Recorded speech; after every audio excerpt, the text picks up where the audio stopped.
What's up, ladies and gentlemen? It is 7:45, and I started at 7:45 for a reason. One, I had some shit to take care of, and two, these next gentlemen host the West Coast Dolphin Fan Club show Wednesdays nights at 8:45. So I figured, you know what? In order to commemorate these gentlemen, why not start at 7:45? But at any rate, I have them in the back. When I come back, we'll chop it up with my brothers, Papa Paul and Dolphins Winters. See you soon. Shake, shake, shake, shake, yeah, shake, shake, shake, shake. Shake money in the place. Miami plays, Miami days in the blender was shaking his friends. We gonna talk about the Phins again. Miami plays, Miami days in the blender was shaking his friends. We gonna talk about the Phins again. Is you a fan or a troll? Are you trying to wish us good? Trying to take control. Bringing problems to the hood. What takes your soul? Miami Dolphins bring the wood. Super Bowl is the goal. Tyreek Hill. I'm trying to kick it with Shake. You gotta be a real fan. No pretenders and fakes. We gonna open up the line. Come correct with your taste. If you step into us blind, we gonna show you the way. Miami plays, Miami days in the blender was shaking his friends. We gonna talk about the Phins again. Miami plays, Miami days in the blender was shaking his friends. We gonna talk about the Phins again. Never want the season to end. Just mix it up a little with gin. And I remember when I knew that the Dolphins would win. Yeah, rockin' with Shake, rockin' with Shake. Let's go. I never want the season to end. Never. Mix it up a little with gin. That's right. Pass it off to one of my friends. Yeah, rockin' with Shake, rockin' with Shake. Larry K. What up? Phin-Addicts. TFTG. The tailgate. Miami Dolphins, baby. What up, Lou? Shake money. Crypto. Check it. Me? God bless y'all. Miami Dolphins #1. And we out. Miami Dolphins football, the greatest football team. We push the ball from goal to goal like no one's ever seen. Respect us.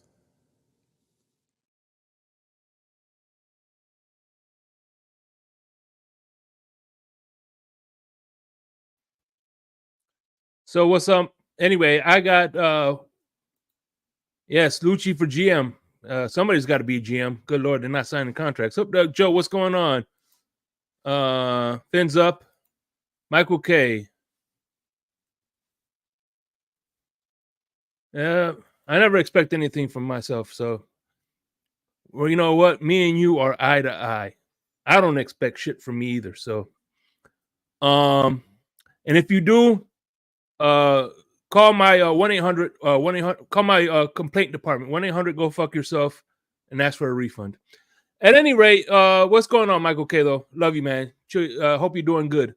I have two gentlemen in the back from the West Coast Dolphin Fans Club. Last year, I was looking at my Facebook memories because I got fresh out of Facebook jail. You know what I'm saying? It changes a man when you get out of Facebook jail. It's been a long time since I was in the outside. But anyway, when I noticed that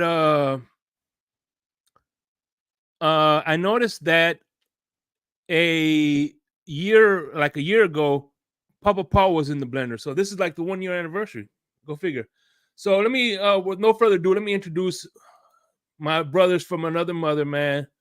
Mr. Dolphin Winters and Papa Paul. What's going on, guys? What's up, Shake Money? Definitely, brother. Thank you for having us on the show. Thanks for everybody that's watching this evening. And shout out to Ty Bless with the dope-ass intro. My brother, definitely. You're on mute, Papa Paul. You're on mute. Of course I am. I don't know what I'm doing. Just living the dream. Just living the dream. Above ground and upright. That's what's up, man. So, I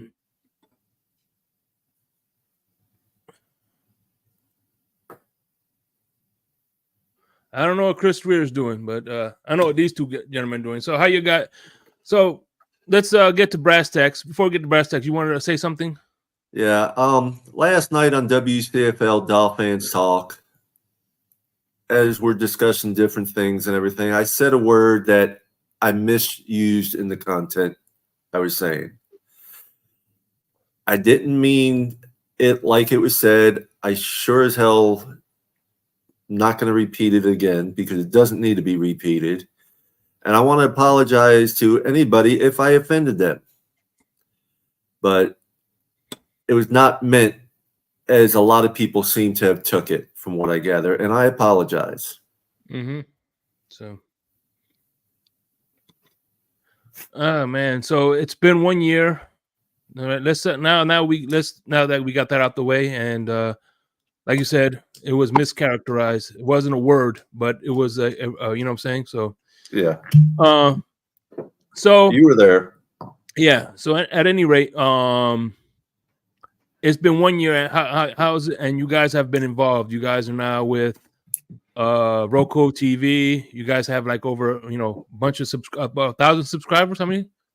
Almost 2,200 subscribers. Yeah. So you guys have gained subscribers, and you guys started. It was just you, Maria, the guy I had on, John O'Hanlon. John. Yeah, John, Tom, Pedro was there. Maria was there from time to time, and you've had some good guests, man. You have had some good guests, man. OJ McDuffie, Richmond Webb, Troy Drayton, Shannon Needham. Mm-hmm. So Russell, definitely Russell. We've had Doll Freaky, Shake Money. Well, I'm kind of like the what's the word?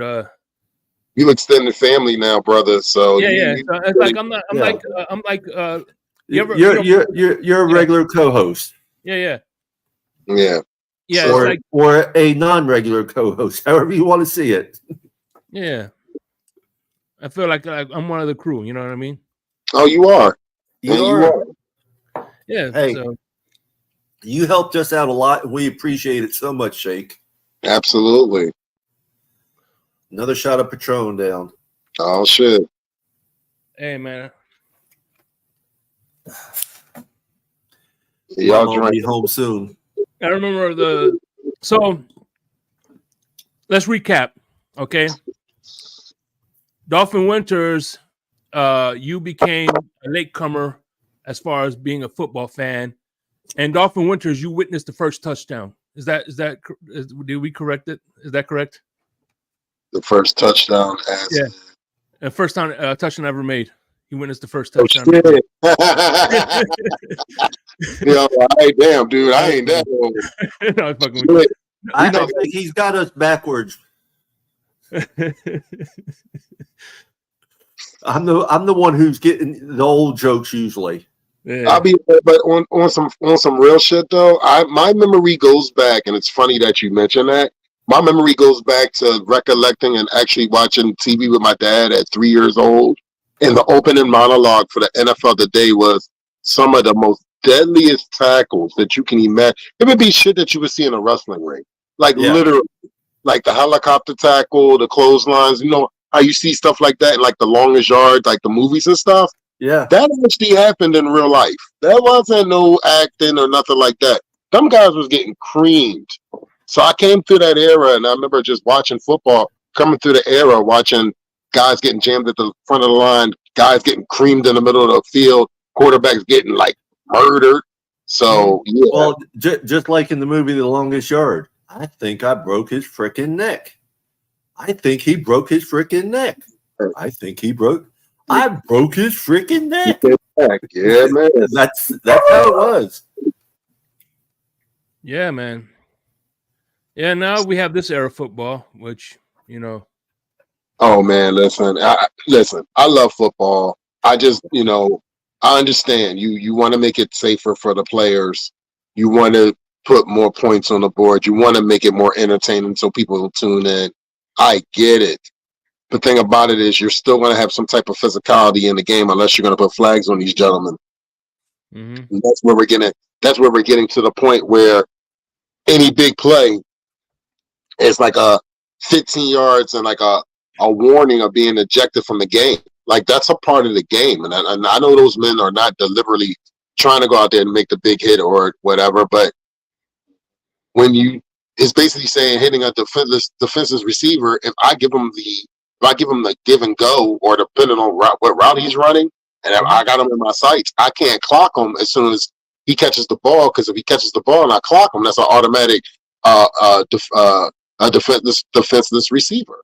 So the game has changed in so many ways. I get it. You're protecting the players, and rightfully so.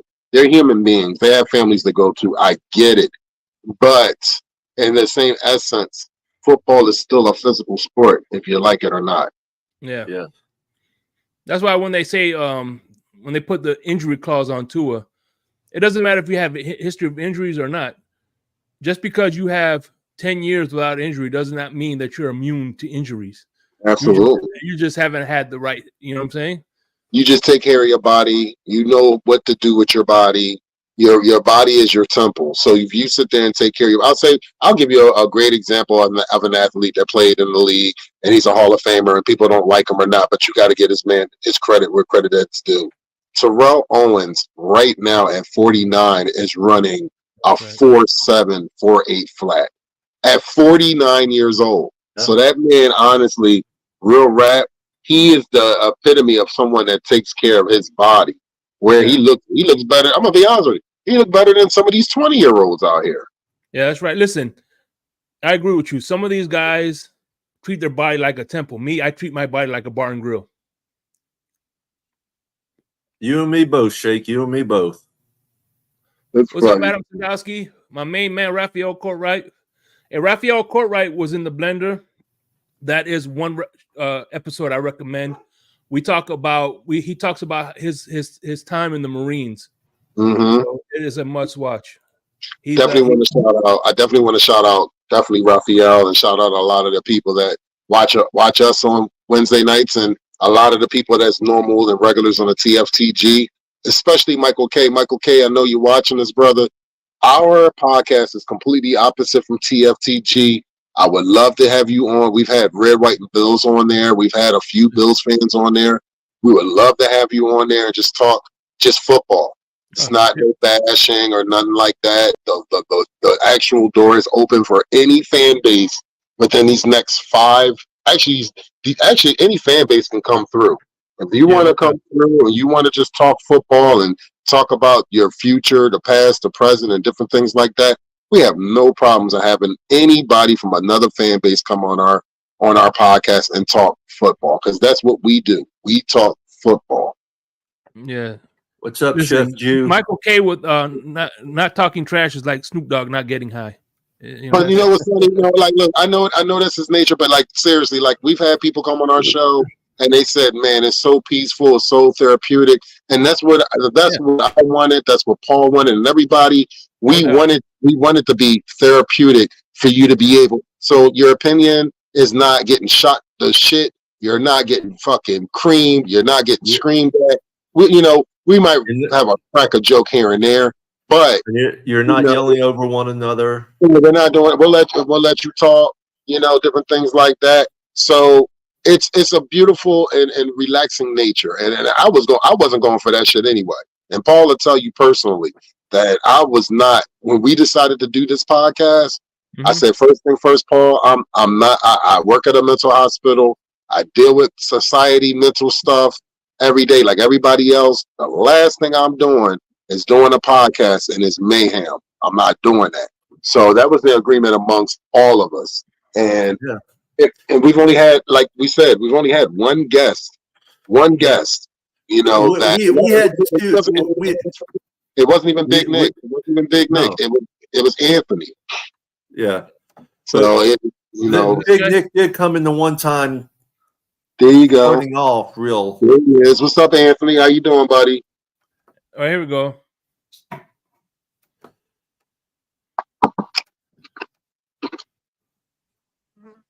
Panel, do you guys blame the injuries for both the pros and college on the changing of the rules when it comes to how many practices and workout Could be. Not necessarily. There's a lot of things to take in factor. Over time, and you can let me say this in a proper way, over time, just like with, there's a lot of people that are in horse racing, let's say, and they're breeding to get that replica of this stallion and that. Doesn't matter how many times you breed this stallion with that mare, you're not going to get a duplicate, first of all. And the bones aren't always the best in some of these players. And it could be coming down to genetics. Yeah, they're great football players, but the injuries can start popping up because of genetics, that they might have weak tendons or something and don't even know it until something's too late. Yeah. But at the same time, you go back in the 1970s, they had really almost just as many practices. They had more preseason games, which counted as practices really, but they played the same amount of games all in all. Back in the 70s, they had 6 preseason games, 14 regular season games. Now it's 17 regular season games and 3 preseason games. It's still 20 games total. So it's a lot of it's genetics, really, too. It's what I'm saying, really, at it. So they were injured back then. They just played with it, where they don't play with it these days. Well, and I wanted to sit there and add on to that. Everything that you said was right on, Papa Paul. But I want to add on also the workout regimens on top of the workouts that they have to do with the teams as well. The regiments change along with the different weeks to get to certain endurances and different performances. So you got to put that factor also on the play with all the players and different things like that. So we don't know how much wear and tear the body is taking, especially with these guys doing workouts at the facilities, and then you don't know what they're doing when they're outside the facilities, and they might be working out even more. So it's a lot of things to factor into that. Yeah, I agree. So real quick, just get off topic real quick. When you were on here last, Papa Paul, you talked about you opened up the West Coast Helping Hands. How is that coming along? And I also noticed you do a lot of work with the Humane Society. Yeah. Well, it's West Coast Florida Helping Hands Incorporated. It's a slow go, but it's not supposed to be a big time thing. Could we use more donations? Yes. A lot of our donations right now have been going to the Humane Society. We've been serving food for their ribbon cutting ceremony, for their open house, trying to get people in and adopt animals and all. And we also participate in Dolphins Challenge Cancer, and then the polycystic kidney disease walk that they have here and there, just raising money for different charities and helping the communities. We want to be able to help anybody we can, anywhere we can. But of course, it's extremely hard these days because money is a key factor to everybody's life. And things are not getting cheaper by any means. They are doubling, tripling, quadrupling in price. A lot of things. And it's just, we're doing okay as far as I'm concerned. We're doing fine. We're helping people out where we can. And that makes me feel good for the most part. I enjoy helping people out. I enjoy trying to make people smile on things. And it doesn't have to be through charity. I mean, just saying a kind word to people makes people smile, Yeah, I agree with that 100%, man, because you never know what that person's going through, No, you don't. No, you don't. There's a lot of people I know personally that can hide their feelings very well. You can meet them day in and day out, and they seem like the happiest-go-lucky person. They're smiling. They're trying to cheer you up. They're always wishing you best of luck and things like that. But you don't know what's going on behind closed doors. Yeah. Or going And upstairs either. You don't know, yeah, I mean, so we just, as I got to do myself, try and think before you speak. Yeah. Yeah, I mean, I think the one thing I learned as an older age, as I got older, I learned to be more stoic than emotional, because at the end of the day, that's the difference between a wolf that gets killed is the one that acts on emotion versus acting on logic. You know what I'm saying? So I learned how to be more stoic and think about what comes out. Sometimes I have diarrhea of the mouth, but at the end of the day, I'm still processing. I just have a fast processor as the older I got, Well, I just say what I say, and at the same time, I'm old enough. I don't need to deal with the bullshit. Yeah, no doubt. But So, I love my Phin family. I love my friends. I love my family. I love everybody. so one thing I was excited about, I finally got to meet Dolphin. I finally got to meet y'all in person, man. Yep. It's always. I'm gonna tell you something, right? By the The way, same way. The Papa same Paul, I way. just want to say you look better on YouTube. Not just playing. Go ahead. No, but, go ahead. But I'll But be go ahead. honest with you, bro. The same way you felt about meeting us in person was the same way I felt about finally meeting Dolph Ricky in person, finally meeting Dan Burke in person, finally meeting Bob Sampson in person, finally meeting like Danny Johnson and like a whole bunch of different folks. Mark Angelo, Paris Love. I mean, I can go down a list of people, and so many people I've talked to on the social media world, and finally meeting them in person and seeing their faces. Like what I did last year, sit there and get that reaction, bro. That was beautiful, fam. Because and Paul knows the story. You know the story.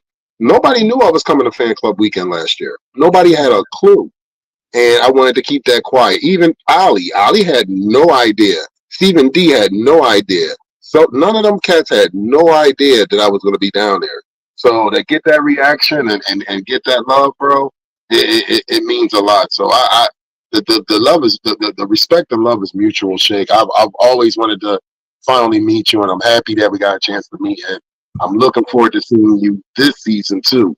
Yeah, Definitely. and for the one time and one last time, I got to my man Dolphin Winters. You already know. I don't know. I know Shake knows it, but I don't know if you know it, Saul. When I first met Shake, Crypto was with him. Yeah. And the first thing I said is, I thought Crypto would have been taller. I said, "You're a short fucker, ain't you?" I met Crypto at the New England game last season, week 2 at Gillette, and I found it was really cool to finally meet him. And I saw him also at the Philly game because he came to the Philly game also. So it was cool to see Crypto. And like I said, man, it's so cool to even see Finn's family from the area, especially like I said, going up to Gillette Stadium and seeing Basia Aqua and white and orange. Trust me, we were definitely noticeable when we had Gillette. We are definitely noticeable when we travel. Yeah. So that's one thing Miami Dolphin family do. They do travel, and they do travel heavy, without a doubt. I remember last year because you were on the week after Papa Paul, and the one thing that stood out to that is that stood out to me was when you for the first time was asking my man Cruz Ruiz, where is he from, and y'all finally coordinated. Yeah, man. Not even 15 minutes from the crib. Not even. It's literally, and I can tell you honestly, it's literally right up the street, make a left, ride up for maybe straight for maybe 10 to 12 minutes, and boom, I'm right where he's at. And by the way, he was on the show this year too, so he was definitely. I'm glad to have him on as well, man. Cruz Ruiz. Shout out to Cruz Ruiz, without a doubt. Yeah, I've had this is Well, a great season, man. This is the next. This is going to be the last next month. July is going to be the last month of In the Blender, and yeah, man. Once the season starts, we're just going to focus on the season. You know what I mean? Well, you already know how we're going to do the season. I know Papa Paul probably agrees to this. You already know the door is always open. So you already know we're going to be going back and forth with news.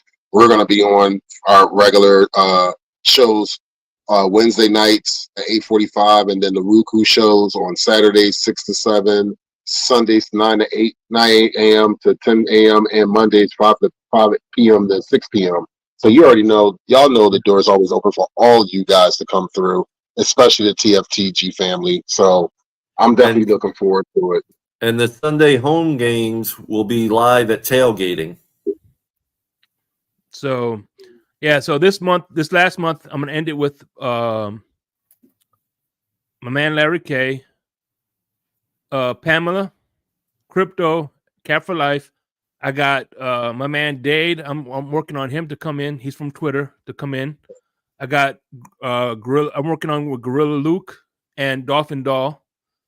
Those are just some of the names that are I'm working on, and maybe and Grumpy. He's another Twitter guy. So yeah, man, it's just and like I said, the one thing I like about this show is the fact that I give everybody a chance to that doesn't usually have a normal platform like you guys to actually speak their mind and you know get the origin story, because you know I think it's better once we get to what I'm saying, know one another. Like Crypto, I had no idea when we did our ultimate team. He picked for his quarterback, he picked John Beck, and for his wide receiver number 1, he picked Devontae Parker. So I had no idea Crypto was a Devontae Parker fan like that. That's why he went to the New England game, so he could see Devontae Parker in person. So, right, Crypto? Yeah, he hasn't responded, so that means yes. But at any rate, let's talk about last year's team. What would you give them? What would you give them their grade? Fuck them, they get an F. No, I'm just joking.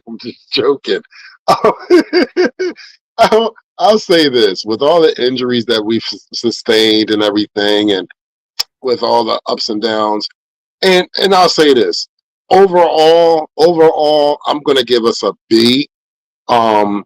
Second year, some mistakes that we need to correct on from the coaching standpoint. When Tua was protected, or as Tua was hot, he was on. When Tua was pressured and different things, different situations, you could tell the pressure used to get to him. He did sustain a whole season with no injuries. So me personally, I would give them overall a B. I'm right there, pretty much in the same boat with you. To me, there was a lot of repeat coaching mistakes that shouldn't have happened. But Tua going the whole year healthy was good. We had a plethora of injuries through, especially the last part of the year, and pulling people off the couches literally come play for us. So, I mean, some of the coaching was great, being able to do what we did, but yeah, I'm a solid B. I was tossed between anywhere from a B- to B+, but I'd have to say that's solid B. So, by the way, one of the when I saw you, I think it was the first game that I actually attended. After me starting my podcast, you know what I'm saying? Yeah. And the one thing that I'm always going to commemorate that visit is with this shirt that I bought from you. The A-Chan shirt. Yeah. So every game I went to, I have one item that I bought that I'm always gonna have an attachment. So whenever I see, I got this at this game. I got this hat at this game. You know what I mean? So the second game, I got the other dog. It was like a kind of tie-dye hat I bought from you as well. was a Dolphin tie-dye hat. Yeah. I tried to pick up some extra things at the yard sale they have and everything, and basically sell them for what I paid for them, or maybe a few dollars more. But anything I take in from the yard sale stuff all goes to 100% to charity. So all yeah. right. Who was your guys' offensive MVP and defensive MVP? Offensive, I really, in a lot of ways, have to go with Tua for being able to stay healthy. And my biggest thing that has gotten me to go towards Tua more and more is what he does in the offseason to improve himself.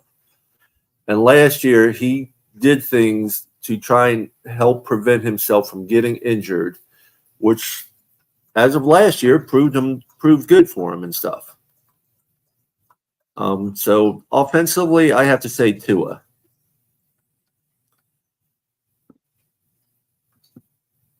Defensively, looking out through the whole year, that's a tough one because I love a lot of our defense. My wife would say Andrew Van Ginkel, even though she's mad at him now for not coming back. Yeah. I would have to say Sealer, really. Mm-hmm. I think Zach Sealer would be my MVP. And you know, it's funny. Go ahead before you get to your answer. You know, it's funny as I'm reflecting. We're talking about Manny Fernandez. I think Zach Sealer is our Manny Fernandez. He was a hunter. He went, you know, and he was the one who put the gator in Shula's shower. Oh shit! Yeah. He put the gator in he went hunting and he grabbed a baby alligator, tied his mouth, and put him in Shula's shower. And he came out. The story goes, he came out the shower, going, "Who the fuck put an alligator in my?" And of course, at the time, he blamed Larry Sanka for it. Yeah. Oh wow. He thought it was Larry Sanka because at the time they weren't. Manny Fernandez actually lives up here in my area. And a couple of years ago, Zach Thomas joined him hog hunting up here. I found that out from Zach. Yeah, man, and we might hopefully, knock on wood, we might have the new incarnation of the Marx brothers with the Washington brothers. Hey, listen, and one of the Marx brothers was a late pick. He wasn't an early pick. Can't remember which it was, but I don't know if it was Klein or Duper. One of them was picked, I think, beyond the 7th round. Because at the time there was later rounds. Yeah.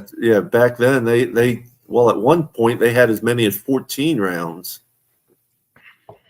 So I think it was the 8th or 9th round pick. If I'm not mistaken.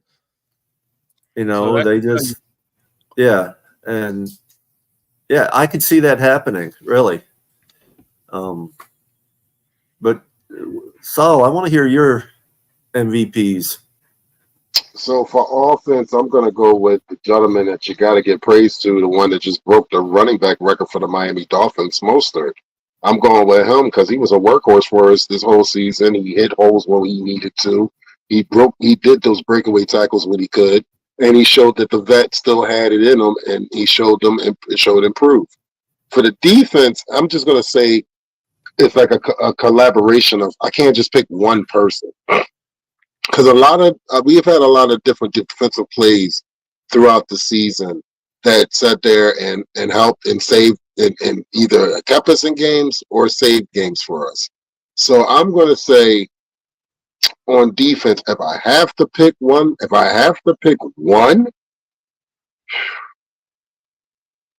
oh man.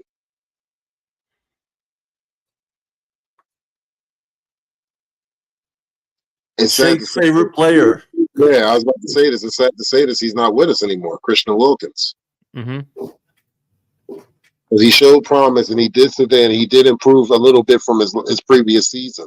Yeah. So because I'm going to be honest with you, and the reason why I said that is we're going to see this season if Calais Campbell can sit there and stay up. That's another veteran that knows the game and he knows what to do. But how durable will he be? How long will he sustain the season? Will we have depth enough in that position to feel comfortable? Because that's going to be the thing. And I'm not trying to get off the subject. I just want to put this out here. When you run a very aggressive defense, that means you overcommit sometimes. And that goes along with that. Because you can have speed and you commit. And once you commit and that play, and if you ain't there and that and the player goes another way, that might be a touchdown. So that's going to be the question mark. The question mark is stopping the run. Because we did very well stopping the run this season. So, I'm going to say Christian Wilkins for my MVP on defense. That's what's up. And offense was who? Tyreek Hill? No, Mostert. Mostert. Oh, yeah. Makes sense. Yeah. Makes sense. A lot of people. Yeah, I would have to agree with you on that, really. I didn't even think about him at the time. Yeah, man, I got to give it to the vet, man. I mean, he had something to prove. He had something to prove. He proved age isn't a thing either. Mm-hmm. And you can see when I was at the games, when you could see how he was, and it seemed like, and I'm not trying to be cliche-ish by saying this. Mm. It looked like it was art how he was running. He was showing you, okay, for me to keep myself durable, I'm gonna have to run like this. I can't run like I used to when I was a young cat. I gotta run like this. And with him, you could see him taking his time and letting the holes develop, letting the play develop, and sitting there and taking what he can get. You know what I'm saying? So it was really beautiful when I got a chance to see him at Gillette, and then when I got a chance to see him at Hard Rock. It was nice to sit there and see him run behind the line and do what he could do. Yeah. It was a beautiful thing. Supposedly we had a weak offensive line, so the run support was there, especially with the mid-shift line that I think. I'm gonna put it out there. The honorable mention is the offensive line. The honorable mention is with all the downfalls that we had, an early injury to our key top 5 center in the NFL right from the door, and then we had to sit there and do a lot of shuffles. Like I said, we shuffled that O-line over 20 times during the season, and we did what we had to do to protect Tua. I think Coach Berry did a hell of a job. So that's a good honorable mention in my book.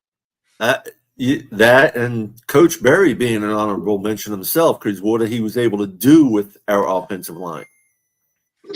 I mean, Shake, remember I was on your show, and I think we were talking about Butch Berry before he even got hired as the Miami Dolphins. And, we were talking about, that was actually, it was, because I was on with you and Al Capitan and Caller.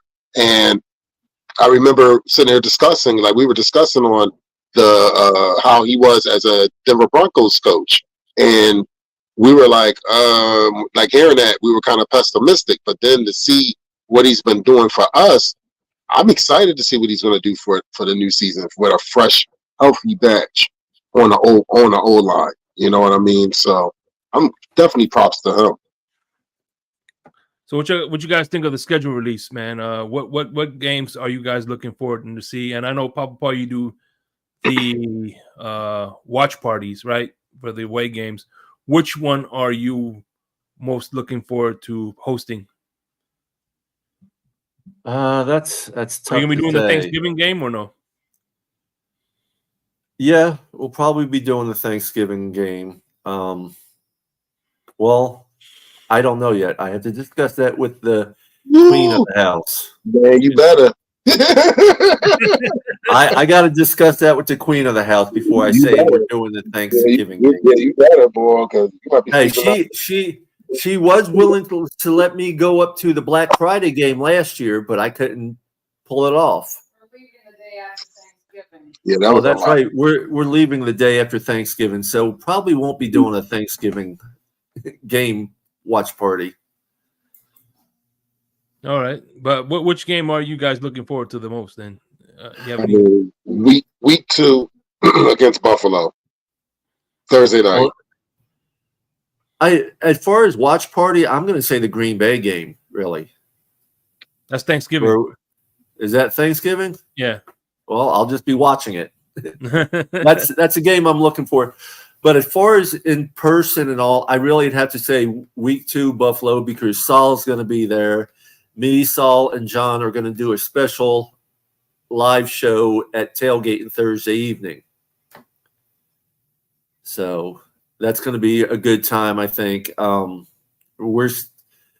Saul's looking at trying to come in on Wednesday, and I'm staying down there with Saul and all, or whoever else, till Saturday at least, probably. Yeah, no doubt. It's yeah.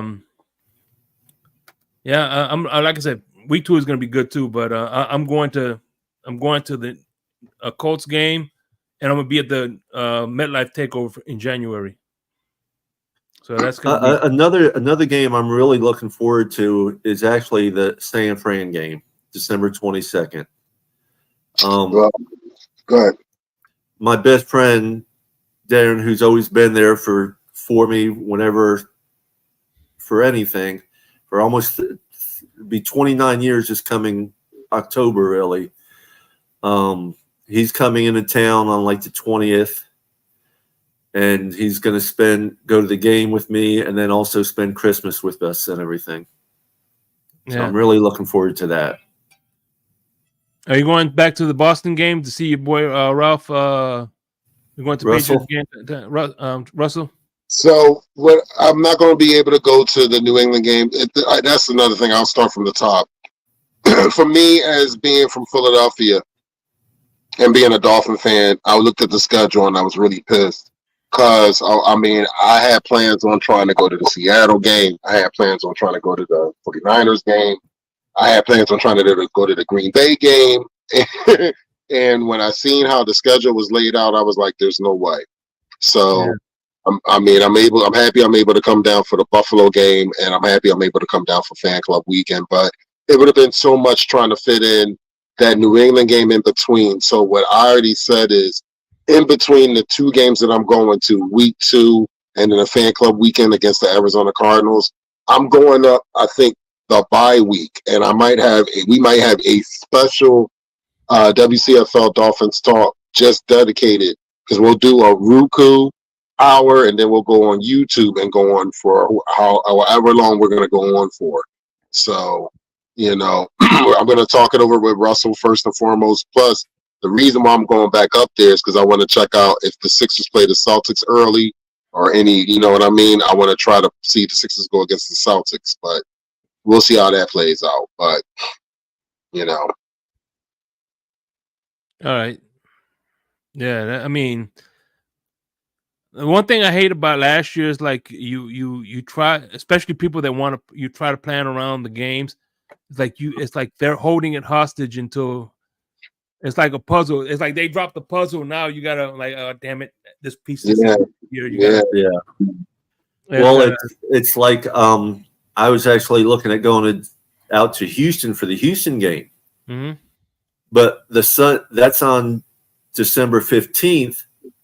We get back on December 8th from a cruise and go straight to a home game on December 8th, and unless I hit a jackpot on the cruise, I can't afford to go to Houston after that. Yeah, I'm planning on going to that game I'm gonna be there with Crypto. So Crypto, I'm gonna go to 1 home game and 3 away games. So last year it was all about the home games. Next year's team is gonna be the away games. So yeah, see, with me, I have never been to a regular season away game. I've been to a couple preseason away games, but not a regular season. And the only preseason games I've been to is Jacksonville and Tampa, and I'm going back to Tampa this year on the last preseason game. So Dolphin Winters, real quick, now that you I'm going to some away games. What if you're giving advice on Dolphin fans that want to go to a home like me, they want to go to away games? What advice would you give them? All right, so I'll start off with the New England situation. I'd really be honest with you folks. If you're a Miami Dolphins fan, go to a New England's game. It's a rivalry that you need to see in person. I will be honest with you. I was lucky enough to be able to go up there with Crypto also, because Crypto was also up there. We were lucky enough to be up there when it was beautiful. You couldn't ask for the weather to be any better than what it was. Had to be about a crisp, nice high 60, like low 70 type night in New England. And the vibe was cool. They had a DJ playing while everybody was coming in. The DJ was playing till from like 6 to almost game time. The vibe was really cool. We were taking pictures with the other Dolphin fans that lived up there. So you have people that come through and give you wisecracks, but it wasn't like, oh my God, it wasn't even on that type time. So honestly, go to a New England game if you're a Miami Dolphins fan. Make that trip to New England, see the Miami Dolphins beat the New England Patriots. And being from Philadelphia and going to the Philadelphia game here, I will say this straight up. Philadelphia fans have calmed down since they won a Super Bowl. I've known this because I've lived in the city all my life. So they are, you're still going to have your rowdy ones here and there. Miami Dolphins are not a rival to the Philadelphia Eagles. They were like, look, may the best team win. You guys got a good squad. They might talk a little trash here and there, but they partied with a whole bunch of us when we had a little thing and the tailgate with Stephen D had thrown a tailgate with Dolph Ricky and a whole bunch of people, and they came and partied with us. Shout out to DJ Sick Turtle for DJing the whole event, Solo D and the whole crew, the whole Miami Sports Music crew. They show love. Solo said to me himself, he said, Philly showed me mad love. He said, they stand on business here. And I said, I'm going to tell you something. When we see you try and we know that you can do, we show you love regardless, no matter what, if you're not on no dumb shit.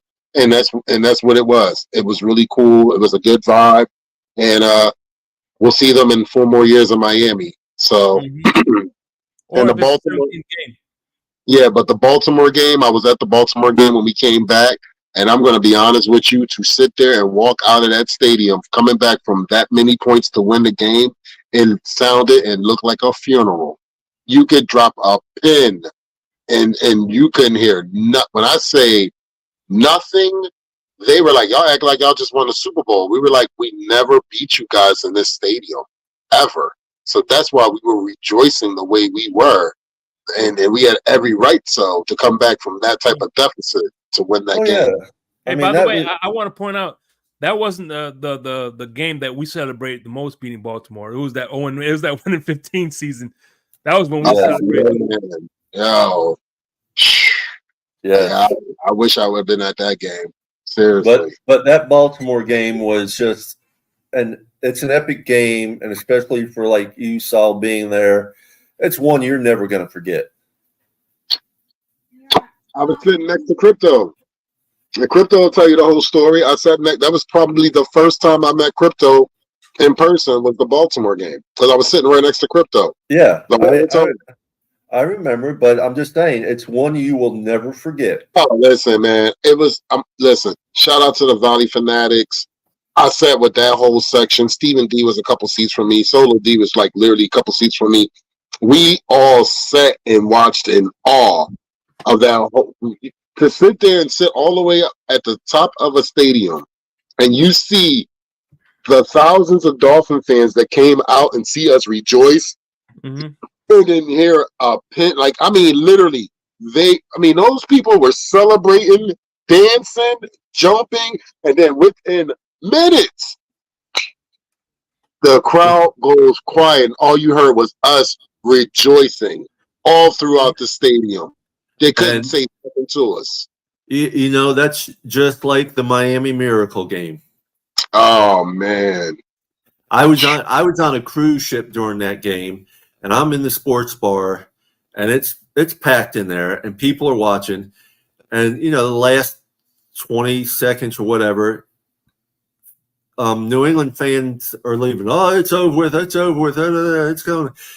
And we pulled that play off. The sports bar on the cruise ship was right next to the casino. My wife was on the other side of the casino, and casinos aren't quiet. But we erupted so loud, she heard us on the other side of the casino, and you see all these New England fans come running back in. What? And we're just cheering up a storm and loving it. I was in Center City at a bar. It was an Eagles bar. I'm the only Dolphins fan in there. And when the play came up on the television and I looked up, because I swore the game was over. I said, this game's got to be the fuck over.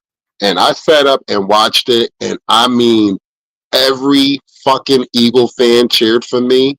Dude, I was like, yo, they were like, yo, everybody was like, fuck New England. I was sitting there laughing my ass off. They're like, dude, I know, I was speechless, bro. I was literally losing it. I was just like, you gotta be fucking kidding.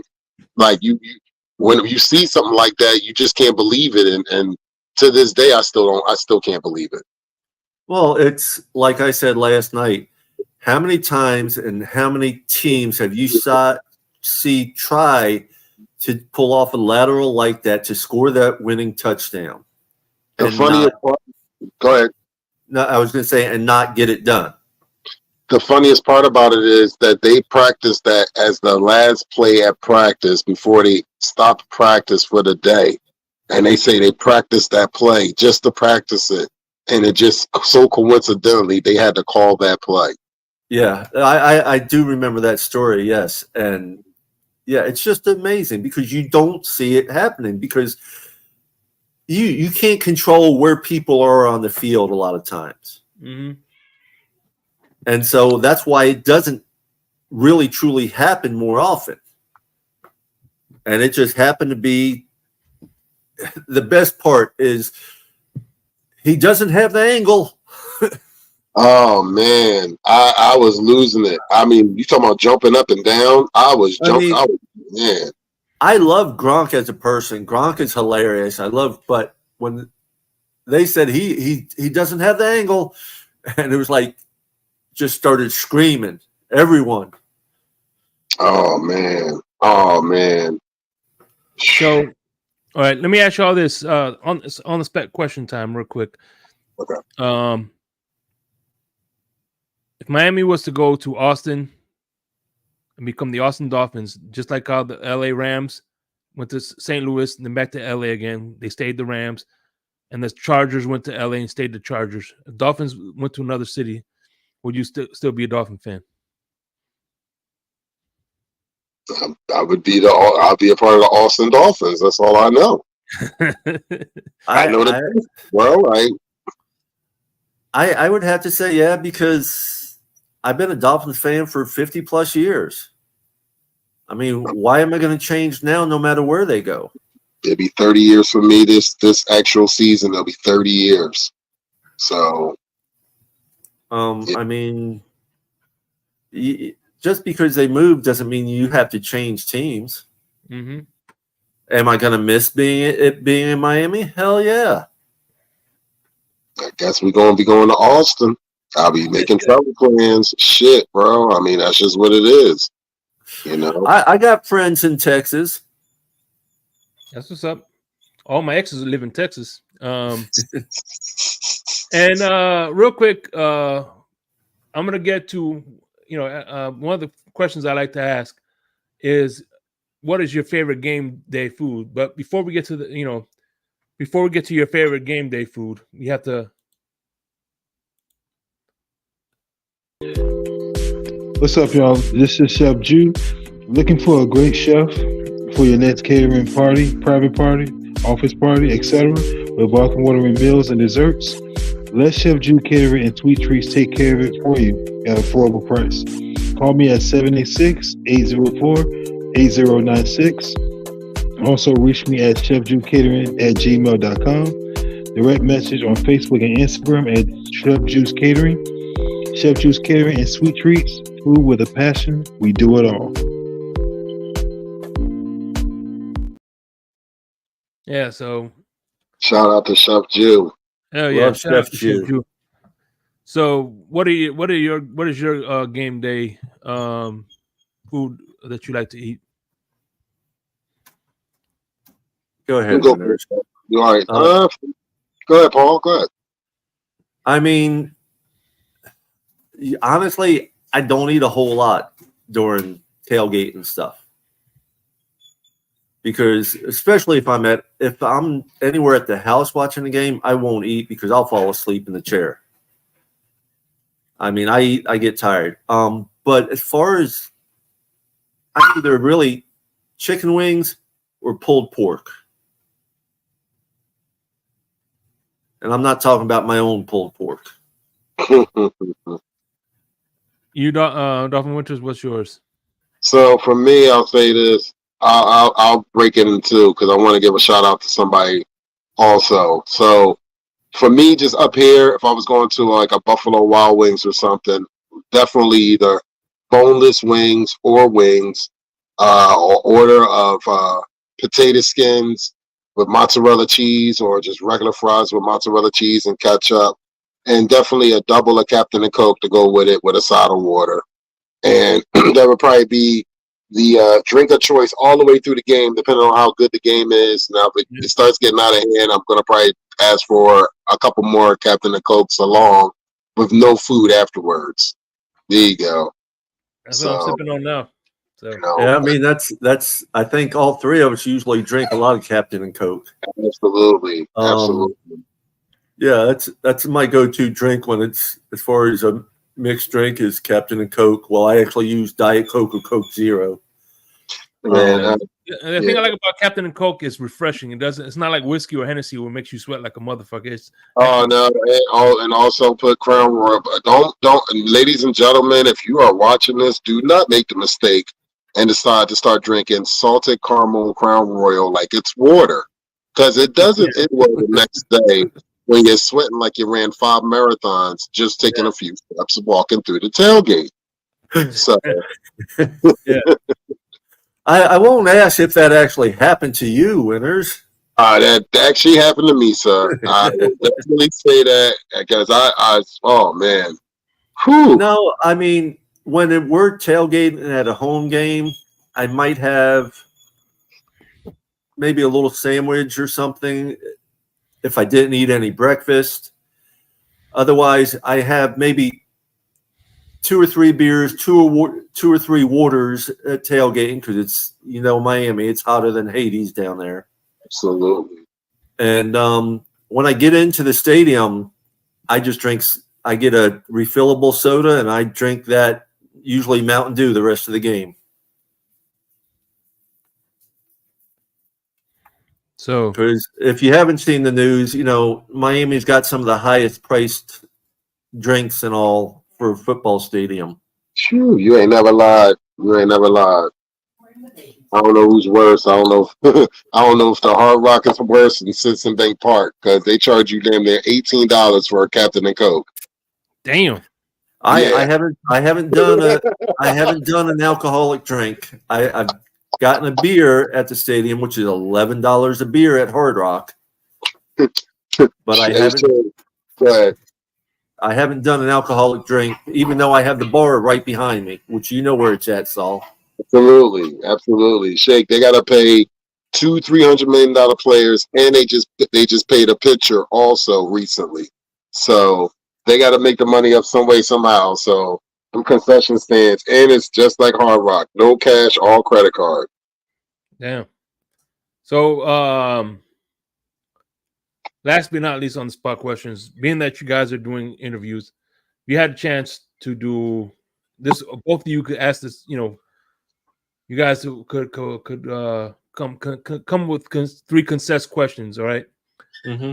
You interview one of these 3 people, who would it be? McDaniel, Ross, or Greer? Who would it be? Me personally, I would have to say McDaniel. Winters? I'm gonna go opposite, and I'm gonna want to talk to Stephen Ross. All right, so Papa Paul, you have 3 questions you could ask. This is your solo. You could ask McDaniel, and you have 3 questions that you could ask Ross. What are your 3 questions? What are your 3 questions? Well, I mean, one would be, do you plan on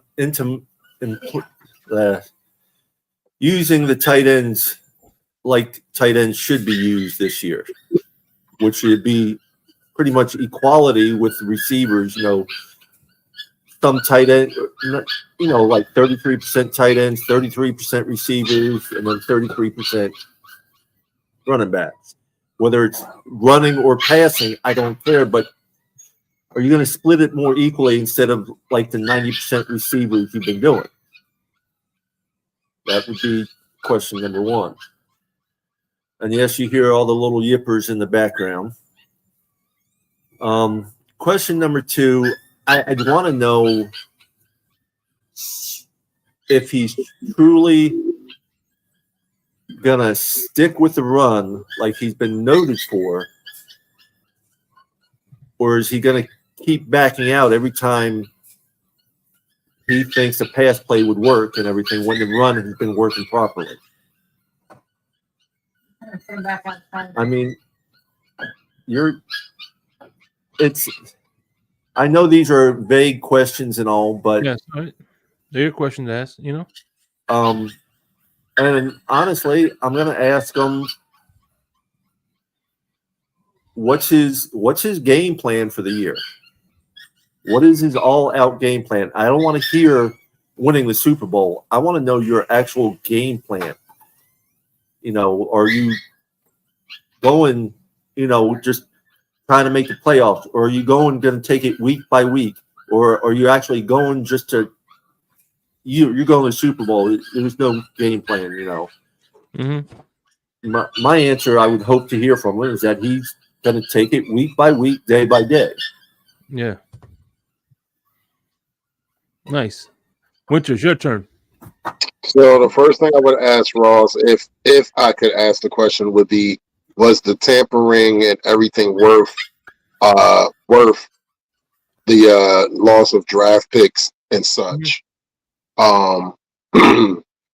Number 2 would be, do the other, knowing that he is the majority owner of the Miami Dolphins, do the other co-owners have any say so in different football operations, merchandising, etc.? And number 3 is,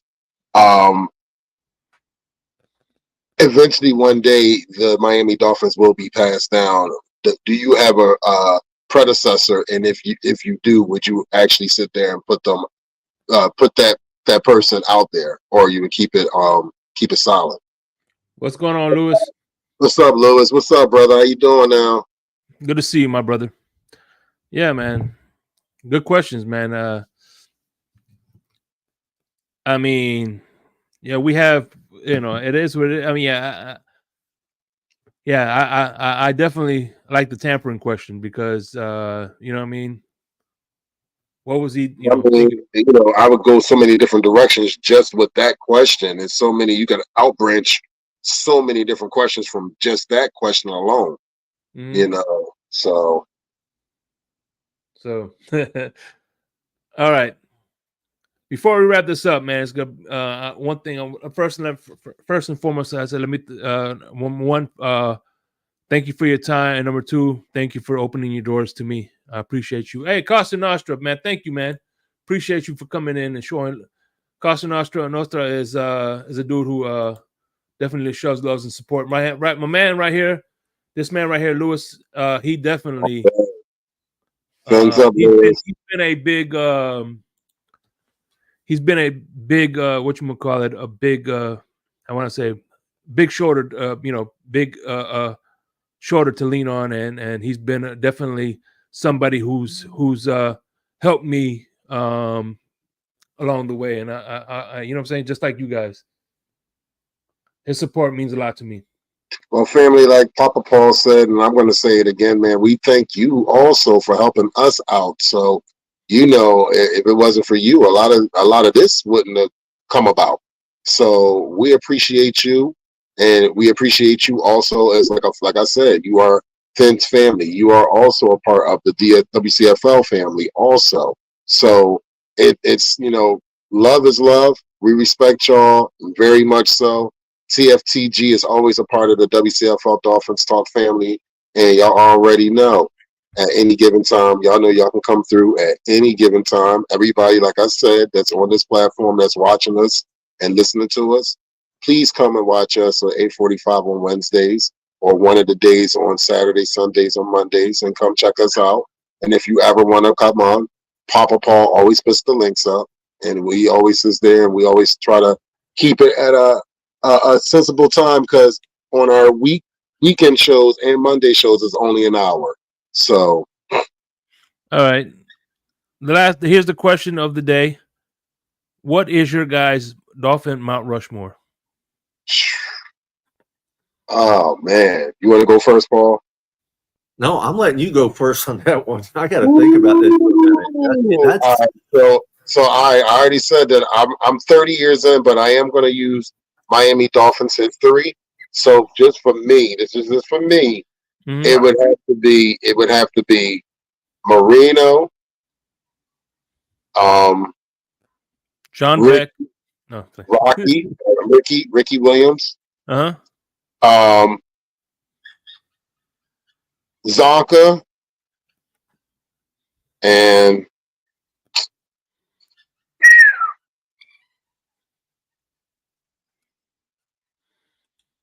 Richmond Webb.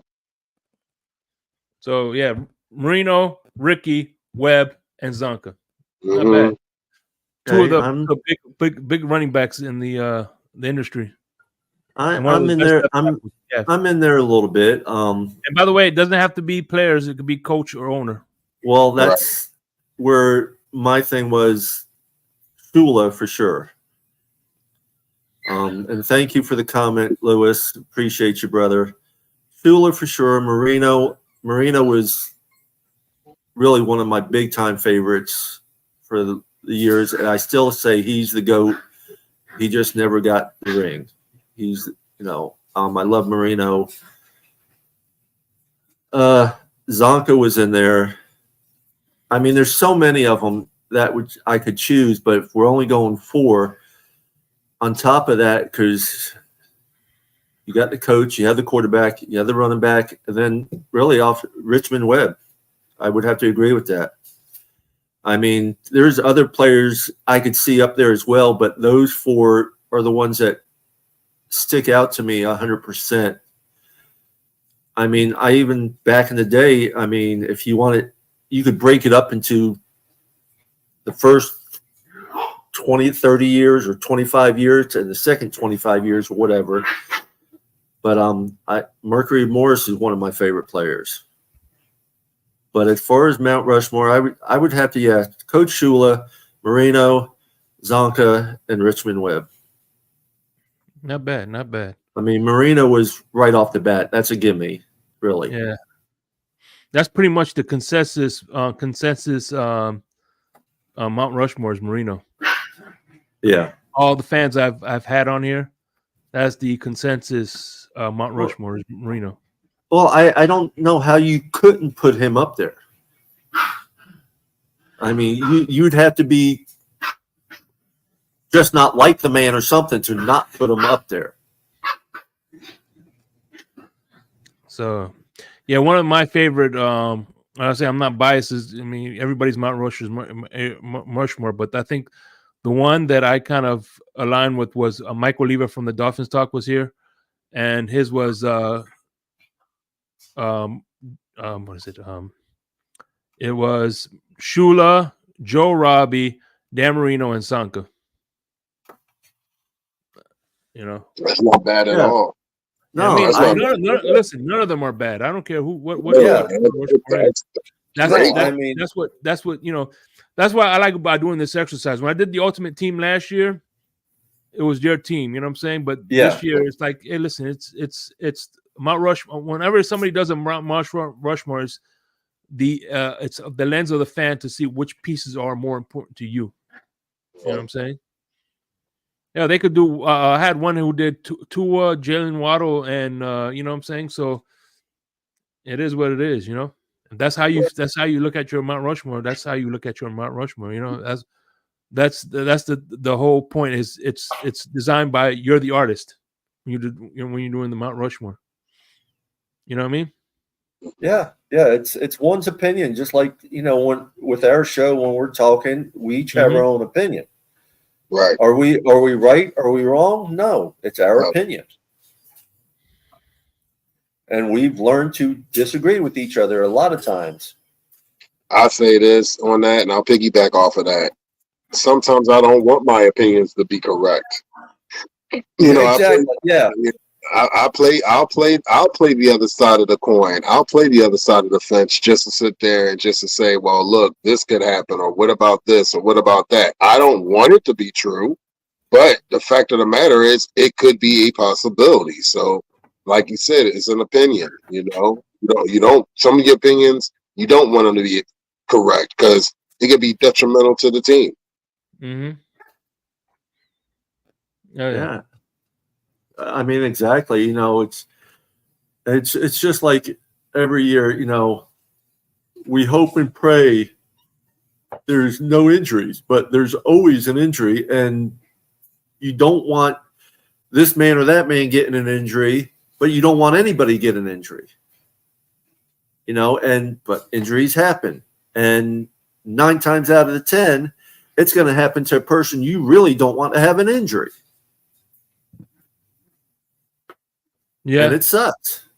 So nobody wanted Jason Phillips to get injured, right? Oh, hell no. I mean, he's.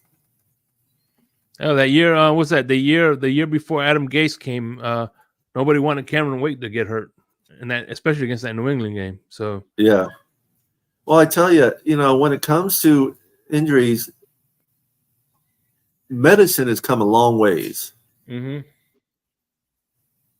But these guys still have to realize that they're not going to be 100% when they think they are.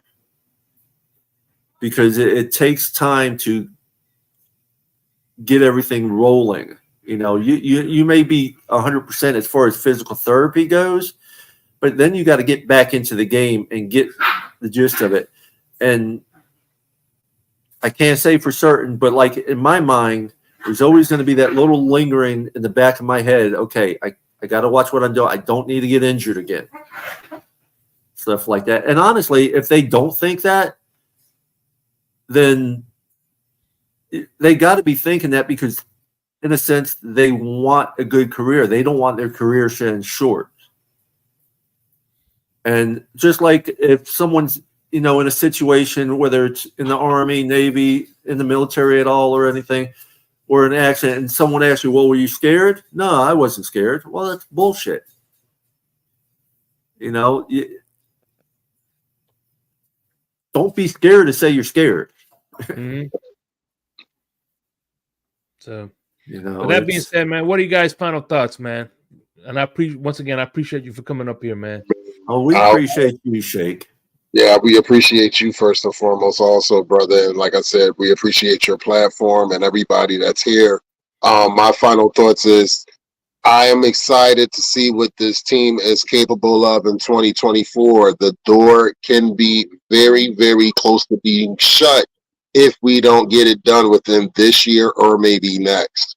So we have to sit there and see what this season comes about first and foremost, and be excited to see who's going to make this 53 or 55 man roster. I think it's going to be some players that you think that it's going to make this roster that might not make this roster. So it's like a kind of stay tuned, wait and see, like John always tells us. Yeah, I agree with that. The 53 man roster is going to be something, but right now, personally for me, I can't wait till training camp opens up. It opens up for the public July 29th, and I'll be there all the way till August 9th when the first preseason game goes. Oh, yeah. So, man, I'm excited to see. I can't wait for training camp as well. So, with that being said, man, appreciate everybody. Michael K., Lewis, Costa Nostra, my man Raphael Courtwright, Chef Jew, and everybody who came in and showed support and love, and it means a lot to me. Y'all have a good evening. Fins up, baby. And Bronny, peace, love, and fins up, everybody. Fins up, y'all. I know you heard me on the radio flexing.